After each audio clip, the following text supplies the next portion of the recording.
Hi there, Dawn again. This time I'm going to try with the cottage pie balls.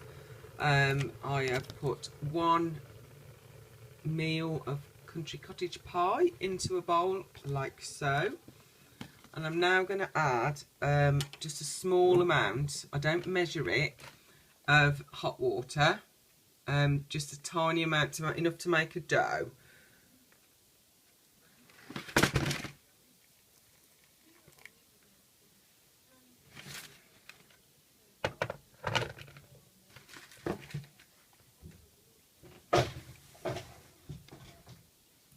Okay, so I'm going to mix that in now. It should get all dry and nasty. Obviously, if you're not sure about the water, putting less in to start with is always better, because you can always add more, but you can't take any out.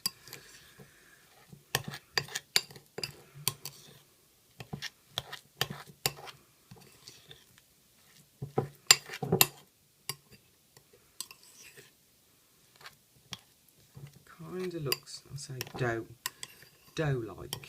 I suppose it's very dough-like, but it's fairly dry and it's fairly malleable. I guess you could mould it with your hands if you wanted to. It's a little bit too icky for me. Okay, so let's see, it's basically that consistency. Sound good to you? Okay, so then, as I haven't got a lot of utensils, I purchased a melon baller. And this is quite fiddly. What I'll do is I'll show you how to do a couple, and then I'll finish the rest off and skip. So I'll just move that there. And tray with my greaseproof paper, Old Faithful, love greaseproof paper, and my melon baller. I want one with 2 ends, and then try and sort of squish it out, and then excuse fingers, pop it onto the tray like so.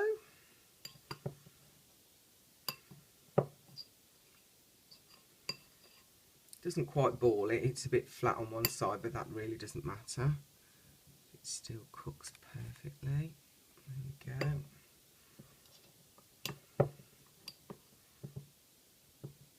My hands are clean, by the way. Okay, so I've done the first 3 there. I'm going to pause the video and carry on doing the rest of them, and I'll be back in a second. Okay, so that's all of them kind of balled onto the greaseproof, and because I forgot to put it in the mix beforehand, I've sprinkled chilli powder all over them. I love my cottage pie with chilli, and the more the better, the spicier the better. So now I'm going to put these in the oven on 180. I have a fan oven for 20 to 25 minutes. The outside will get lovely and crispy, and we'll be back shortly to show you. Okay, it's 25 minutes later. I'm just about to mix my chilli. Boiled some water, chilli, meal in the bowl. Lots of spices this time. I've added hot chilli, extra hot chilli, and garlic.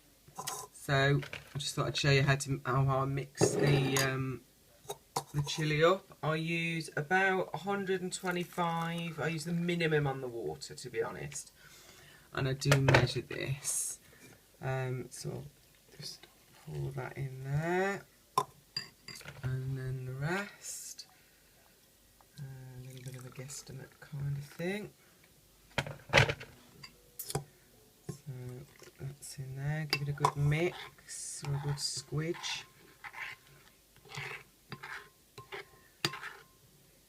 And I cook the chilli in 30-second increments in the microwave, and give it a stir after each one. It doesn't seem to make the beans hard. It actually makes it extremely tasty, and I do love the chilli.